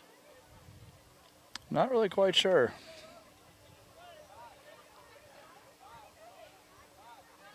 possibly an injury stoppage. That may be what it is. Mason Lee walking a little gingerly to the sideline. And number 19, Austin King in the game for Lakeville North. And here's a Also number you don't see 80, often. Dylan Gagnelius. Gagnelius, he's wearing number 80. I don't think I've ever seen a soccer player outside of a keeper wear number 80.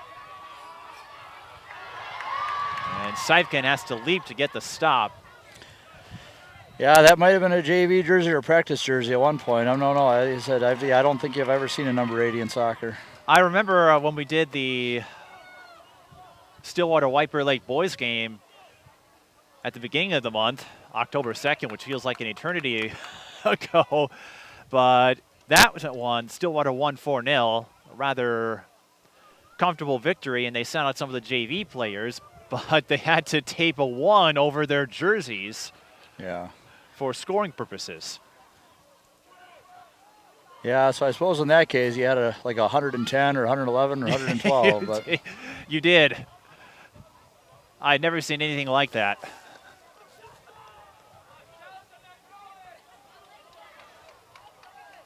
But that's not a JV roster. On the official program, he is listed as number 80, Dylan Gagnelius. Is there anyone else that has a number that high? Even remotely close? No, not even remotely close. Wonder if there's a misprint on the jersey. Spencer Scott hoping to print up another goal, and are you going to get a long throw here? Yep. And he collided. It sent his assignment to the turf. Number 18, Henrik Tukalski. Number 10, Benjamin Snyder in the game for Stillwater. Break for the Ponies. Here's another look. Yeah, Spencer Scott, he slid into Tukalski there. And here he comes for that throw-in. Had plenty of space to wind up. Gora, ball deflected. Header! Oh, wide left. That was a good effort. And if you're Jake Smothers, I think you tell your team, just keep it up. Yeah, just keep getting those throw-ins, keep getting those corner kicks, just keep pumping balls into their box. Stillwater, they've held the lion's share of momentum plays, if you will. And there's still plenty of time.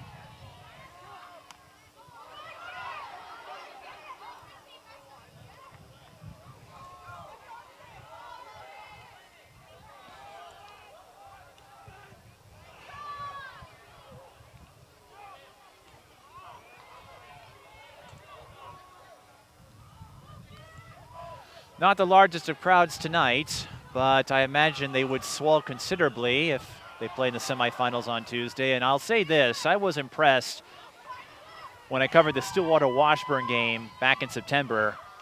It was a 90-degree day, summer-like July weather, and the biggest game or the biggest crowd for a regular season game I've ever seen. It was number 1 versus number 2, and it felt like it. Yeah, that was a good crowd, and it said a lot of times you get those top 10 teams in the state playing each other, you'll draw some good numbers. Lakeville North throw-in. Panthers fans wanted a foul on Gora.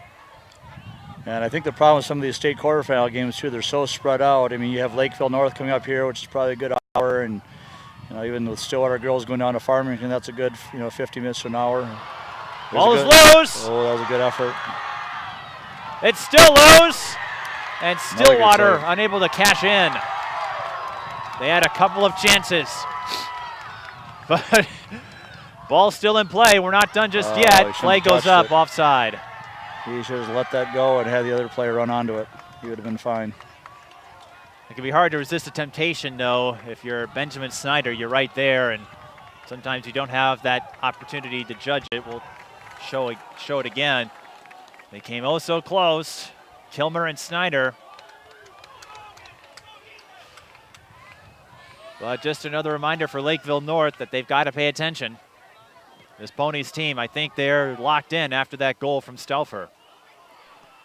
But you were saying, right, the quarterfinals, they're spread out, so it's hard to get a lot of folks out here. It's about a half an hour drive, a little longer, from Stillwater up to Chisago Lakes. And Farmington, a bit of a trek. Like I said, maybe Allianz Field changes that. if they decide to offer their stadium. Here come the Panthers. Ball and a save by Johnson.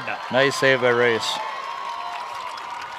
Ethan Sedlacek came oh so close to putting Lakeville North back in front, but Race Johnson timed it.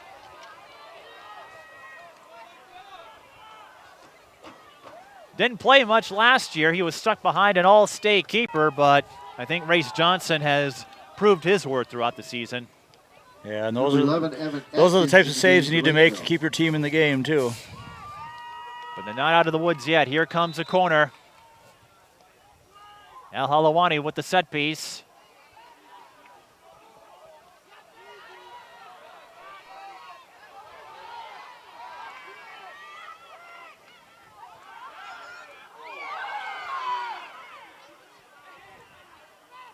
And the Panthers still have it on the attacking side. Purdy swoops in for the takeaway. Well, they have a 3-on-2 if they get moving. Spencer Scott, he can move. We've seen him do that all season. Tries a centering pass. It was a little behind Purdy. Now Gore over to Kilmer. Stouffer. Oh, that was a good hit, too. Line drive, wide left. But you're right, that was a good strike. Just needed a little less, or a little more to the center, but Stillwater, they're not fooling around. They were a little more tentative in the first half. They are pushing the pace here in the second. As you get another look at that.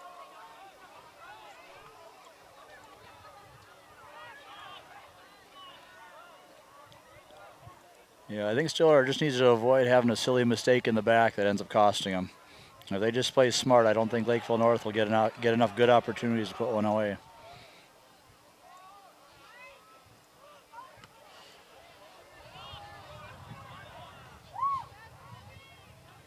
"14 minutes, still an eternity for one of these teams to win it in regulation."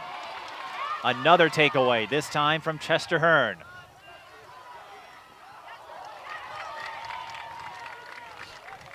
And he'll have a throw in here.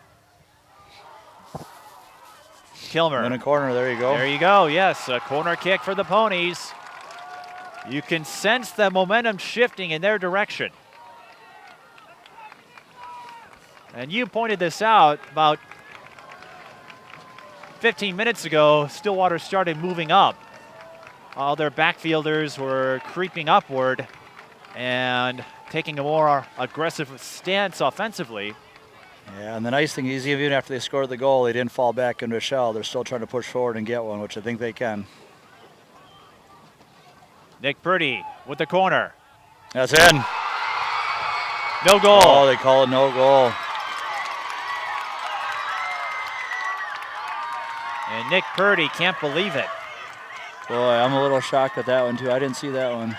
We'll have to take another look to see what we can make of it. Purdy could have scored directly off the corner, and we'll find out. Boy, I don't see a foul there, unless I missed it on the backside. I didn't see it either, but the Ponies, here they come again! And they'll There make we it go. 2-1 this time! That goal will stand. Ethan Kilmer puts the Ponies in front. Goal by number 19, Ethan Kilmer. Great goal by Ethan. Again, you talk about one of those role players, too, that doesn't get a lot of goals, and he comes up big at a time like this. And how about Stillwater's resolve? They had a goal wiped away, and we couldn't see anything on the replay. Stillwater says, forget it, we're just going to score again. And here's the trail end of it. The tail end of the play. Great goal by Ethan, great composure just to put that thing in the net. Ethan Kilmer in the 68th minute, and now the 2 seed is up in front over Lakeville North. Well, Ted and I did joke that, you guys want to make our lives as hectic as possible with all these deep postseason runs. Yeah, that's the fun. That's the fun part of it, though. Well, we don't mind, right, Ted? You should have seen the look on our faces after the section finals where we said, hey, Stillwater's going to state. And then our subsequent reaction, we're like, yeah, both teams are going to state. Oh, no. We got to cover more games. Free kick for the Panthers. Well, U.S. Bank will be a lot warmer. I think if it were a few degrees warmer, we'd feel differently. That was an interesting call. It didn't seem like much. Doesn't look like Stillwater's too happy with that call either.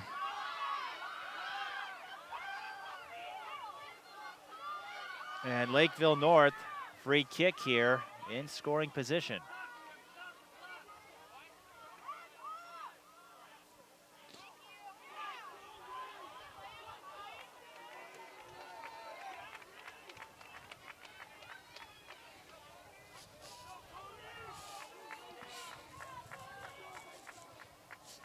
This is a dangerous opportunity for him. They go short. Play goes high. Oh, that was close. And a goal kick for the Ponies. Actually, they called it an offsides. All right, offside. I mean, the ball went out of bounds anyway.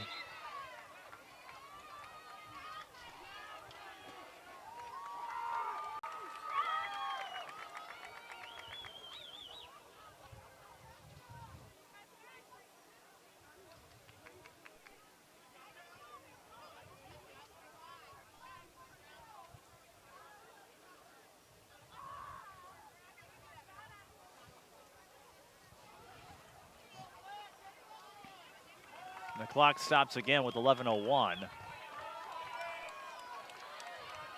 Did Race Johnson, did he get banged up there? He did. It looks like he took an elbow or something and hit the ground hard.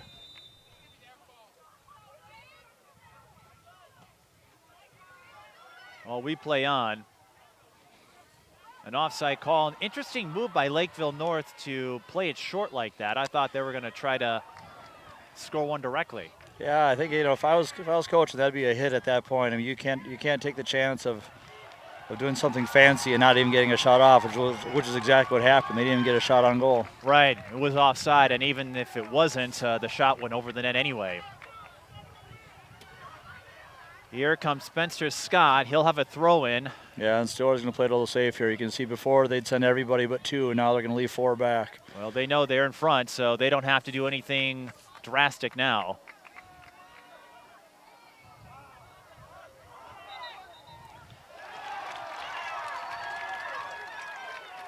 And it will stay Stillwater ball.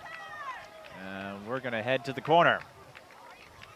They're setting Logan up. It looks like I'm hoping they're going to probably drop somebody in. For Lakeville North. And Carson Arco. So Huber's moving up. Stillwater. Carson Arco coming in. There we go. I see them sending somebody else back just to have an extra player to defend. And they're going to have Purdy and Huber play up there. So Purdy now trying the backside pass, and flag goes up. That's offside. That goal won't count. No. But Stillwater still leads 2-1. Not sure if Carson Arco saw the flag, and you're going to play until the whistle.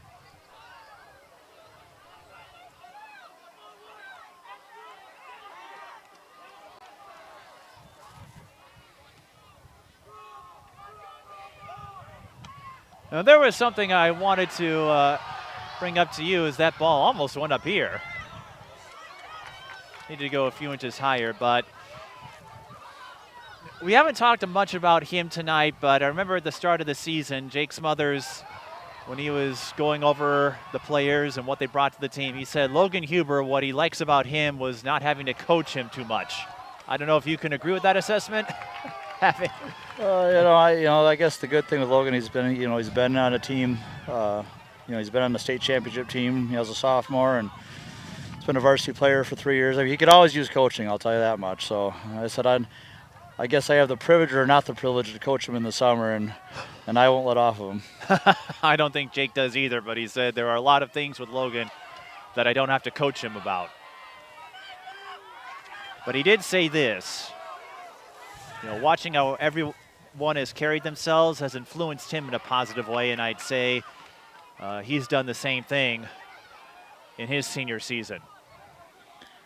Yeah, I said he's been, I know he's really enjoyed playing for Stillwater, and I said we keep talking about how you don't want this to end either, because it's a special time that you'll never get back.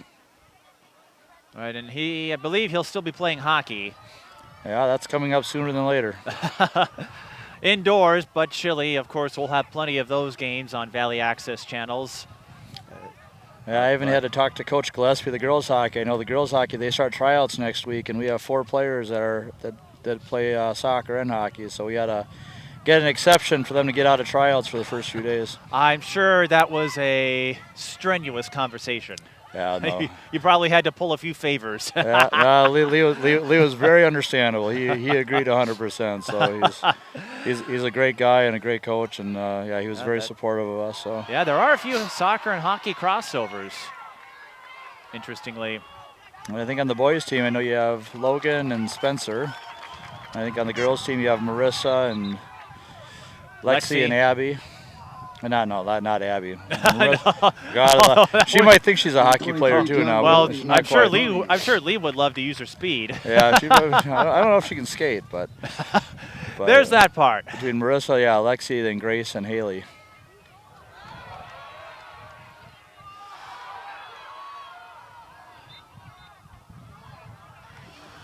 Fans, if you can't let me ask you this: has Lexi has she been watching more Division I soccer? No, not lately. I don't know if she's. Well, the last time she still thought Minnesota United was part of Division I soccer. So. Is she working on that? We're working on the interviews with her. There was a conversation we had, and Lexi, let's just say she has grand ambitions. So I think you're telling me she was on a recruiting visit. Someone asked her if she'd seen any D1 soccer, and she went straight to the MLS, United and Sporting KC, and you're like, wrong division, but thanks for playing. Yeah. Yeah, sometimes it's better left things unsaid. But like I said, hey, she doesn't want to settle for just the college ranks. She wants to go to the pros. That's a good thing, though. She's mentioning those teams like, hey, I've seen. But having the United, and I know we'll see if we get a women's professional soccer team up here someday, but having those professional avenues, I'm sure the younger kids are seeing that, and who knows, maybe that is a dream they'll have now that professional soccer's in their backyard. Well, and like I said, even with like the Big Ten Network and all these networks that have all these college, even Division I soccer's got more press and more television time than they ever have. Stillwater looking to ice it here. Oh. Kimber was close, but the Ponies still have a 1-goal lead with less than 5 minutes to play. Number 6, Logan McGee, and number 12, Charles. And they're kind of getting to that time of the game where those last 5 minutes, again, teams start to lose some focus here and there. And again, at all levels, you see so many goals scored in either the first 5 minutes or the last 5 minutes of each half.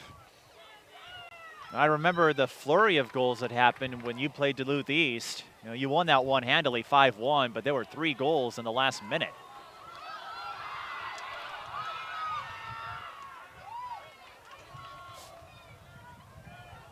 So obviously, if you're the Ponies, you don't want to lose concentration. I wouldn't be surprised if they play more conservatively here, keep the back lines reinforced. And the Panthers, they've just got to bum forward. Yeah, and Stillwater at this point doesn't need to be cute. They just need to knock that ball deeper into their end and regroup. Yeah, the Ponies, they'll be happy with clearances. They're not going to be looking to be cute, as you said. That ball is heading into the parking lot. Never to be seen again. Good luck trying to find it. Free souvenir if whoever goes gets that one after. Maybe you and I can go get it. Number 9, Carson. I don't know if you can see it, but it flew over our heads, over the press box, into the parking lot by the ice arena, and then bounced behind some fencing, so it's in some brush over there. I have a feeling we may see one more of those before this is over. That's not something you'll get at Pony Stadium. No, it would take quite a bit to get it over there. I do remember one at North St. Paul once where I remember seeing a couple balls land on Highway 36 out there. I could only imagine what the drivers were feeling. See a soccer ball coming over to the stadium. What? Imagine if Ted saw that on his way in from Highway 36.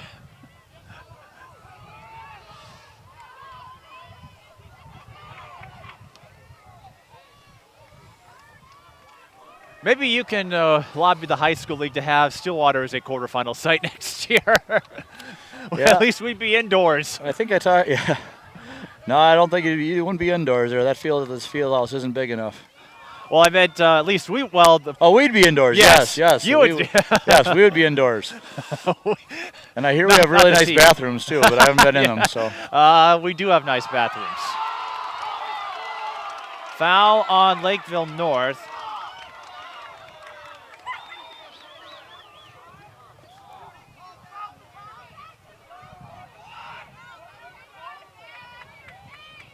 And the clock continues to roll.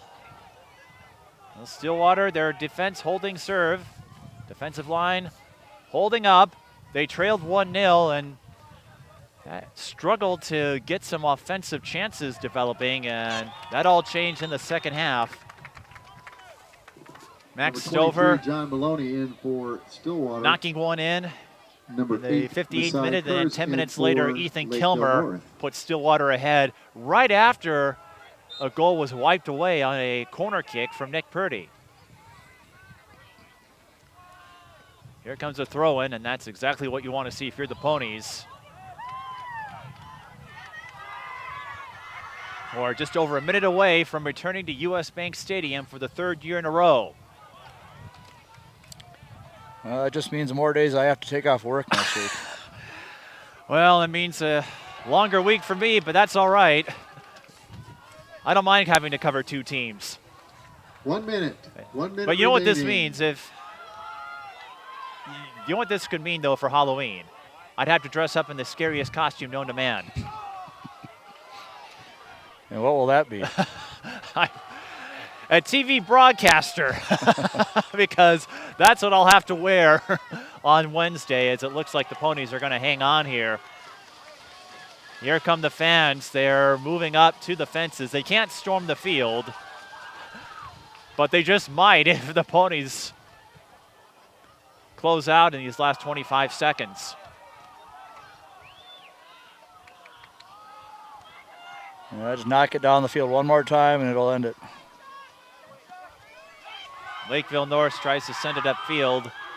Logan Huber is 10 there, seconds. playing closely 9, with 8, Sam 7, Vu, and 6, 5, we play 4, on. Stillwater 3, with the touch. 2, 1. The Ponies bend, but they don't break. They're moving on to the semifinals. The Minnesota State High School League thanks to Saga Lakes High School for hosting the state soccer quarterfinals. The winner of tonight's competition will move on to the semifinal games at US Bank Stadium. Thanks very much for coming Stillwater, out tonight, we ladies noted and their gentlemen, trouble and please scoring drive home offensively. carefully. In section play, they only get 2 goals here, but they get 2 big ones in the second half, and that's enough to put them through to US Bank Stadium for the 3rd straight year. Yeah, it was nice to see him battle back again. You know, you run up against some adversity. So we'll put together some highlights perhaps and recap the game for you. But for those of you watching on television and online, this is tape delayed, but the semifinals will be Wednesday at 2 p.m. We'll have highlights of that match on the social media feeds of Valley Access channels, and Prep Spotlight will have the live stream. So a couple of ways for you to follow the Ponies squad, and like you said, I guess more time off work. I said between Tuesday and then Wednesday and Friday. I don't think I'll, might be a short week. Could be a short week. And how about the Stillwater students? The Stillwater students got to love this. I mean, I even told the kids that came off after the game down at Farmington, I said, you can thank us later that you got another day off of school. And we know this much. Each team, that means 2 more games for sure, because they'll play in the semifinals, and then they'll either play for the bronze medal or for the gold medal on Friday. Of course, they want to play for the gold, but what do you make of Stillwater's resilience tonight? They went down early in the 6th minute, and it took them a long time to get that equalizer, but in the span of 10 minutes, they found that they went from trailing to making their way back to US Bank. Yeah, no, they've been in this situation before. They said they had to fight back against St. Paul Central earlier in the year. So again, they've experienced it, and you have a group of seniors that's played played in state championship games and at this level before. So I think they knew what it would take to come out on top. And as you noted, it was the role players, Max Stouffer and Ethan Kilmer, who made the big plays for the Ponies. And Race Johnson, how about his play? He had that acrobatic save. Yeah, that could have changed the game. That could have even the score 2-2. That could have actually, or I don't. There it is, right there. Yep. Yep, that was a big save to keep them in the game. And then here is that free kick. We were surprised Lakeville North played it short.